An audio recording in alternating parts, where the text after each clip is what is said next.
Il ne s'agit pas d'un transport de fonds, ni du déplacement d'une star du showbiz. Et pourtant, les grands moyens sont déployés pour cet homme.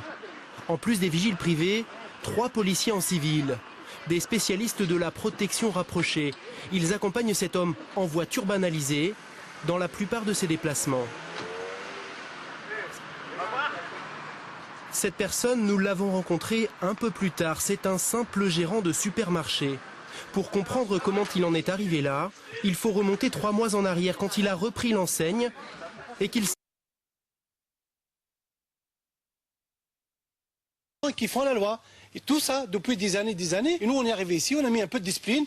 Tout ce qui rentre dans le magasin, il faut qu'ils payent. Eux, ils admettent pas ça, c'est tout. Ils font ça, vous pouvez demander. Il fait comme ça, il sort, il me dit nique ta mère. Il sort comme ça. Moi, qu'est-ce que je fais à cette époque-là? Je me défends. Parce que ça, si je le paye pas, on dépose le bilan. Et voilà, monsieur, c'est la vraie vérité. Moi, je suis un Tunisien, j'ai le sang chaud. Je me laisse pas faire. Dans tous les allées, tout le magasin est fermé par des vitrines comme ça. Ça veut dire n'importe quoi, il est fermé par une vitrine. C'est-à-dire le client, il demande n'importe quoi, on est obligé. Quelqu'un qui arrive avec les clés pour ouvrir. Si on n'a pas fait ça, c'est impossible. C'est impossible. C'est cette fermeté, dit-il, qui a provoqué un déchaînement de violence. Les 2 dernières agressions qu'il a subies ont été captées par les caméras qu'il a installées un peu partout pour se protéger du vol. Ici, une bande de jeunes prend d'assaut le magasin. Il frappe le vigile, essaye d'arracher la caisse et asperge la boutique de gaz lacrymogène. 3 jours plus tard, c'est le gérant, à droite, qui se fait violemment agresser. Même à l'intérieur du magasin, Abderrahmane Mamed n'est pas tranquille. Un garde du corps reste derrière lui, y compris pendant les interviews. Il a subi trop d'attaques, dit-il. Depuis 3 mois, une vingtaine de fois. Une vingtaine de fois, minimum. Physiquement y compris. Physiquement, la voiture, le magasin, les compresseurs, la totale. Les portes cassées, tout. Le personnel gazier, les vigiles frappés dans le bus, et dessus dans le bus et les tapent lorsqu'ils rentrent chez eux, parce qu'ils voient que j'amène des vigiles. La totale, j'ai vu la totale. Je pouvais plus, à la fin, qu'est-ce que je fais? Et malgré ça, vous voulez rester? C'est mon argent, c'est mon magasin. Le carrelage, je l'ai fait par terre, comme ça. C'est moi, je fais carreau par carreau avec les gens. J'ai amené des montres, mes enfants, tout. C'est mon magasin. J'ai fait des crédits, j'ai fait des dettes. Il faut que je paye les gens. Je peux pas me sauver avec l'argent et laisser tout le monde dans la merde. Le supermarché est situé au cœur du quartier des Francs-Moisins.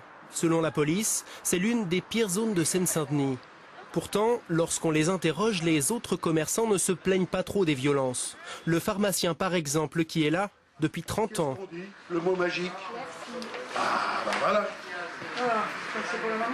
C'est inadmissible de laisser penser, si vous voulez, que le quartier de Francs-Moisins, Bel Air, et le Chicago de Saint-Denis, c'est absolument faux.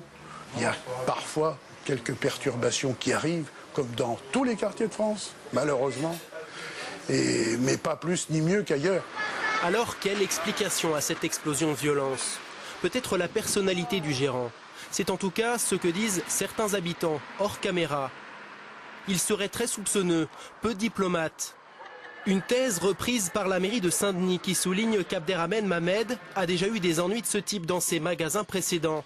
La municipalité pointe aussi un manque d'intégration dans le quartier. Je ne dis pas qu'il a provoqué ce qu'il y arrive. Je crois que si il avait tenu compte d'un certain nombre de recommandations que nous lui avons faites, qui était par exemple de travailler avec les gens du quartier, le principal du collège avait proposé qu'il aille dans le collège pour se présenter, etc., auprès des jeunes collégiens, s'il avait participé aux réunions de quartier. Je crois que s'il s'était tenu à toutes ces recommandations, je pense que nous ne serions pas aujourd'hui dans la situation que nous connaissons.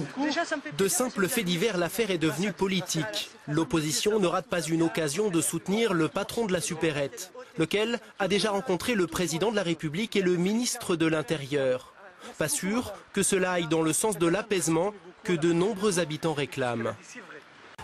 Est-ce que ça vous choque, vous, en tant qu'élu de ce département, de voir un responsable de la mairie qui nous dit en gros que voilà, c'est le commerçant qui n'est pas très habile dans sa façon de gérer sa supérette? Bien évidemment, c'est totalement inadmissible. C'est malheureusement la traduction d'une habitude prise.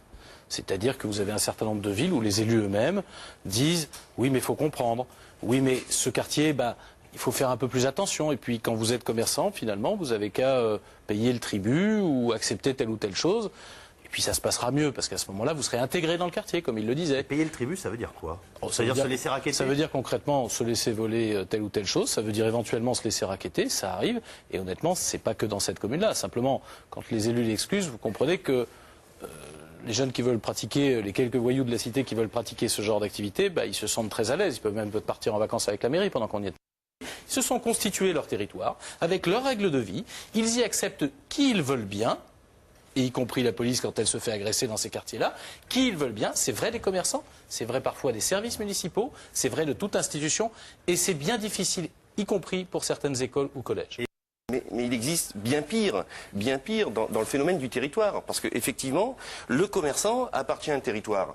Mais aujourd'hui, vous avez des phénomènes liés au trafic du stupéfiant, où vous avez ces bandes assimilées, bandes qui opèrent comme les services de police. C'est-à-dire que leur territoire, ils le conçoivent d'une manière très pragmatique, à savoir par des rondes et patrouilles, ils surveillent. Et contrairement à ce qu'on peut entendre, ils se lèvent très tôt le matin pour surveiller leur territoire, par ronde à pied, en voiture, en cyclo. Ils en arrivent à certains moments à suivre et à identifier les véhicules de police.